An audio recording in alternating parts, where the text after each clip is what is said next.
For your time tonight. Congratulations on the victory and clinching playoffs. Can both of you talk me through this matchup where Jonas was just talking about just the overflow of goals and offense here, and what it means for the squad to be able to move into the final game of the regular season with a result. Yeah, it feels like finally the momentum is swinging our way. I think, we had a tough run of results for a while, but we know we had that in our locker because of the first half of the season and what we've built. So it's just been a matter of time. And I think last week was the starting point, and then we built off that. And, it's great to get goals because that just is gonna, push us going into playoffs. So yeah, we're really happy about it. And your thoughts on the match tonight, and then overall just being able to move into the final game and into playoffs with this momentum. Yeah, as Kristen say, I think some of the game we deserve to win and we didn't because we couldn't score. The things were against us a little bit. You just need to keep the confidence high and keep doing what you do the best and be patient. And that's what we did. I think tonight we played really well. We played with intensity, and that was really important for the fans, for us, because we have some bad games at home, and I think the fans deserve better, and it's important to win at home. So celebrate with them. The qualification for the playoffs was amazing.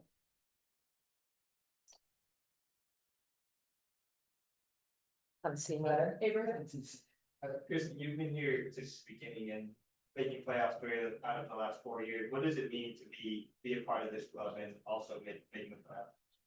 It means everything. I think we set a really high standard our first year, and that's what we expect of ourselves every year. So falling short last year was a disappointment, and we knew coming back this year, we had to make the playoffs, and that was our goal from the beginning, our first goal of many. So it's just taking that box off, and I'm super proud to be a part of the club.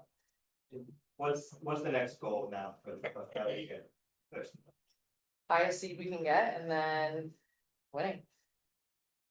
And Kenza, what does it mean for you to be honored with the player of the season by the Sirens here?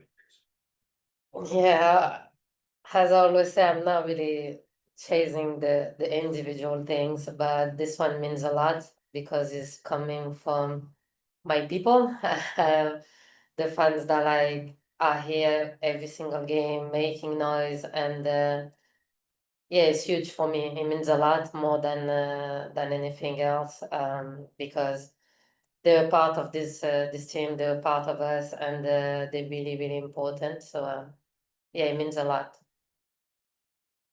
Yes. Hi, first of all, congratulations. Awesome game. And we see this big win, but as fans, we don't see all the work behind it. So what was your personal impact behind the scenes? What did it take to get here? Takes a lot. I mean, every week, you guys, like you said, you don't see it, but we've learned so much, especially from the struggles that we've had, and the tough run of games that we had. And I think it kind of finally feels like we're putting puzzle pieces together. And I think we've been focusing on really capitalizing on our goal scoring opportunities, and because we do have a lot of possession around opponents' boxes, but just being more lethal. And we scored a lot of goals tonight and some on set pieces. So I think both those things are things we've worked on. So it was really good to see. Hello, Kenza. So every match ever since Lorena came to the team, I've seen that you've talked a lot with her during the matches. I think it's probably the same behind during the week. How's it been for you? Do you feel like a mentor to her, or what do you usually say to her to get her to be the best form that we know that she can be? But yeah, can you tell us a little bit about that dynamic? As you guys know, I know Lorena since she's really, really little, probably 7 or 8 years old.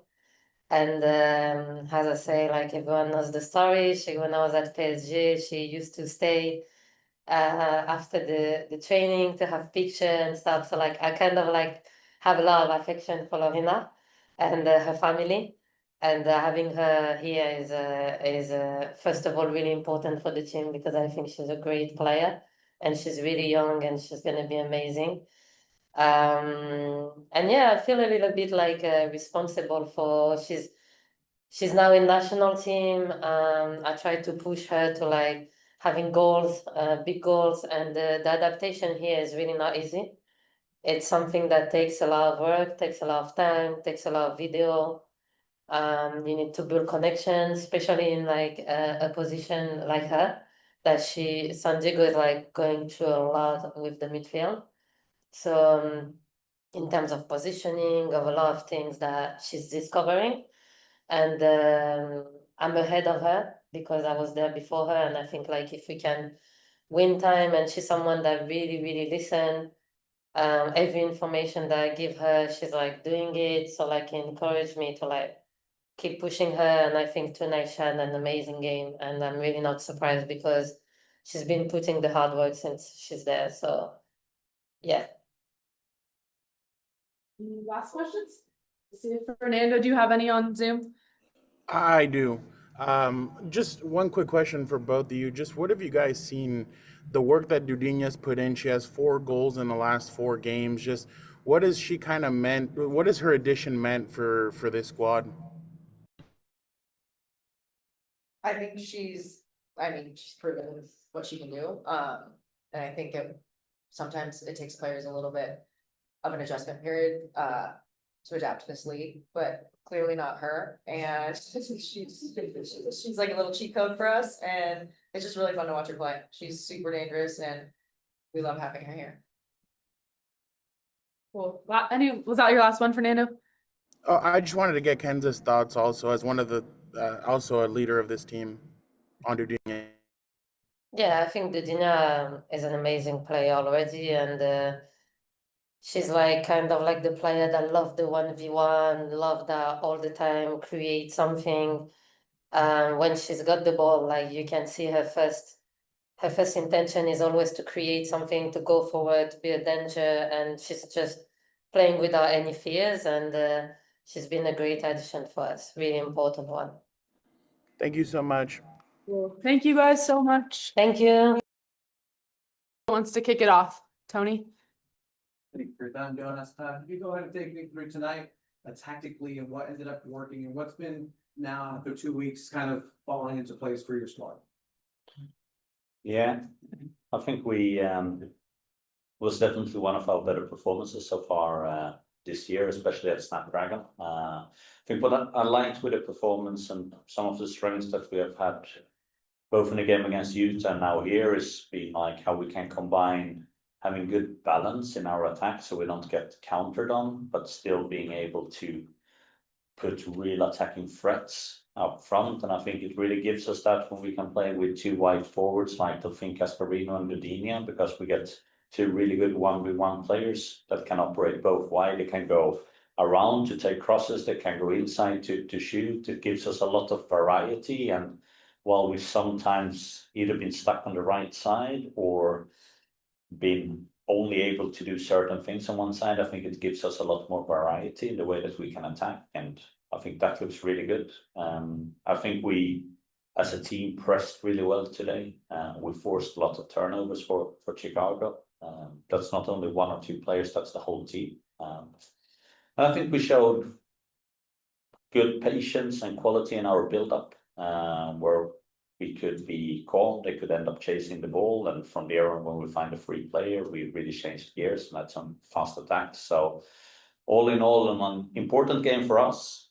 It was a good night. It was nice to be able to go back and both score a lot of goals and also win here at Snapdragon. Like, it was definitely the way that we wanted to finish off the season at home, but and a good way to end before we go to the international break and a long run of games. And ultimately here now we met and qualified for playoffs, which was our initial goal of the season, which is really nice and a compliment to everyone's really hard work and effort doing that. And now we kind of look forward and ahead and for the next challenges. And then how can you build on that consistency now moving into this final game of the regular season, into the playoffs? How do you build the consistency on the squad, especially with that international break? Yeah, well, we have 6 players left, so it's a bit from having an 11. And I mean, that's also a compliment. Players have been doing it well. They're going away. I hope they have a really good time here with their national teams, both the youth and the full ones. Then we go and connect back again in Kansas, and we need to do that in a good and an efficient way and find our rhythm. I think it's going to be the same for almost every team that's going to be in playoffs. That we'll have a short preparation time. We can see that the table is still very mobile, so there is not so much set in what teams you can play or not. So you need to have a lot of different envelopes with different plans in, both with traveling and hosting and so on. So there needs to be a lot of people that have a lot of different plans that just needs to be ready to be executed Sunday evening on the 2nd of November. First of all, congratulations on finishing the playoffs. As it is right now, hosting the playoffs home is still a possibility. Just 1 point behind Seattle Reign in 4th place.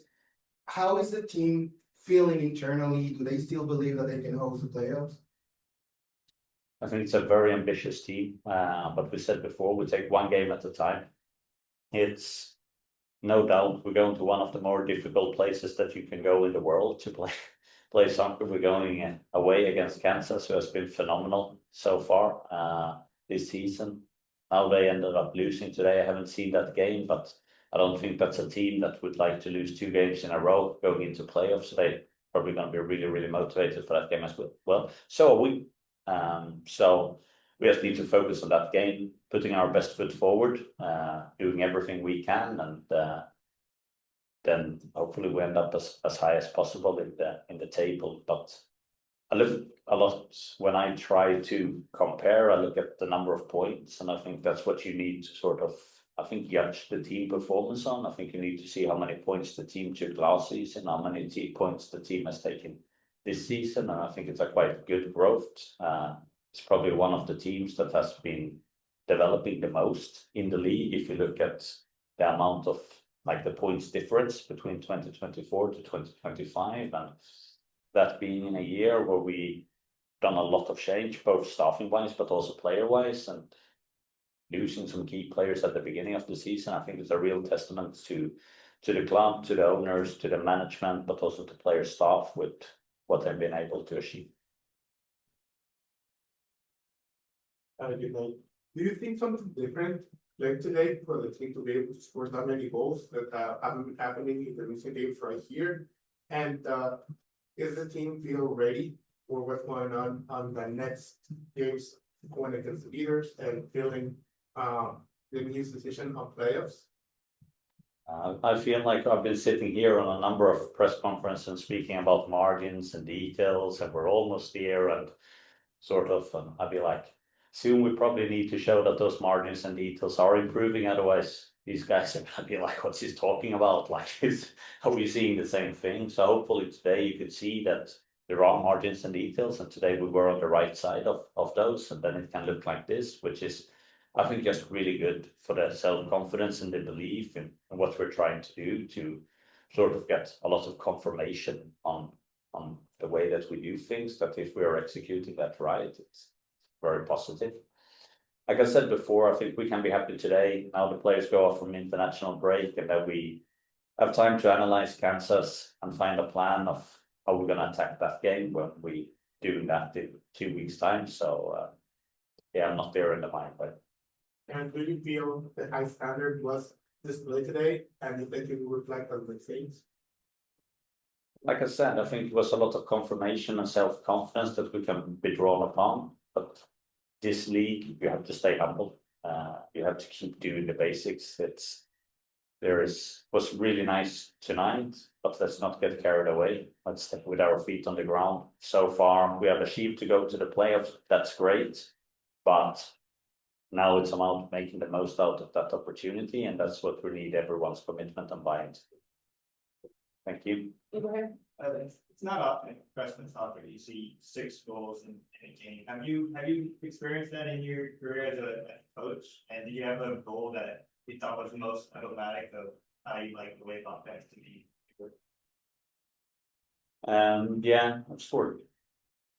Managed team scoring 6 goals or more more than a handful of times, which is of course special. So I shouldn't say that that's normal for me because it doesn't happen multiple times per season. But yeah, I've been lucky enough to manage good teams that's been able to do that before. But I do think it's so much about when we're talking about these margins and the decision making on the final third, it's to be when you see that you can be successful in it, it creates a lot of belief around that, and that's really powerful. And I think that's what we see today as well from the team. And in Sweden, we're talking about the ketchup effect.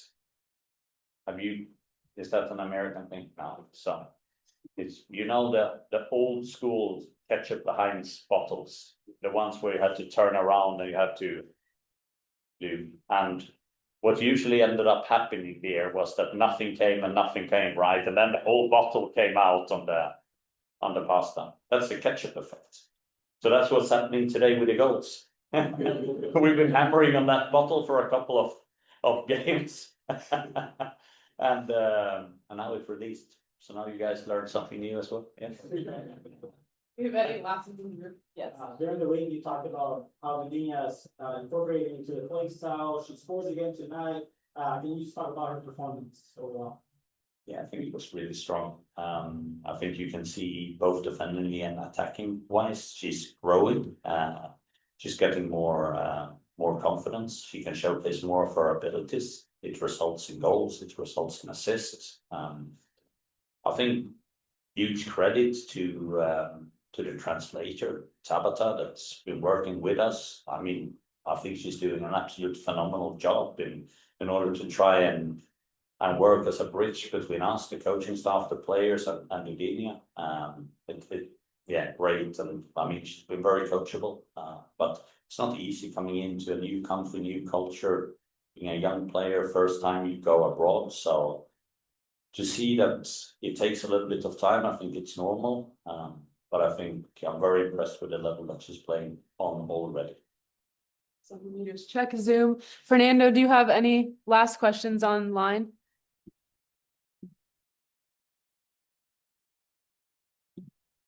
Fernando, do you have any last questions? Sorry. Yes. Just a quick question, Jonas, or two quick questions. One, speaking of Dudinia, you've implemented her into the starting lineup, and it seems like your offense kind of changed since you guys put her in there. Obviously, it just doesn't rely on one person, but what do you feel like she's brought since you guys have started her? I mean, 4 goals in 4 games.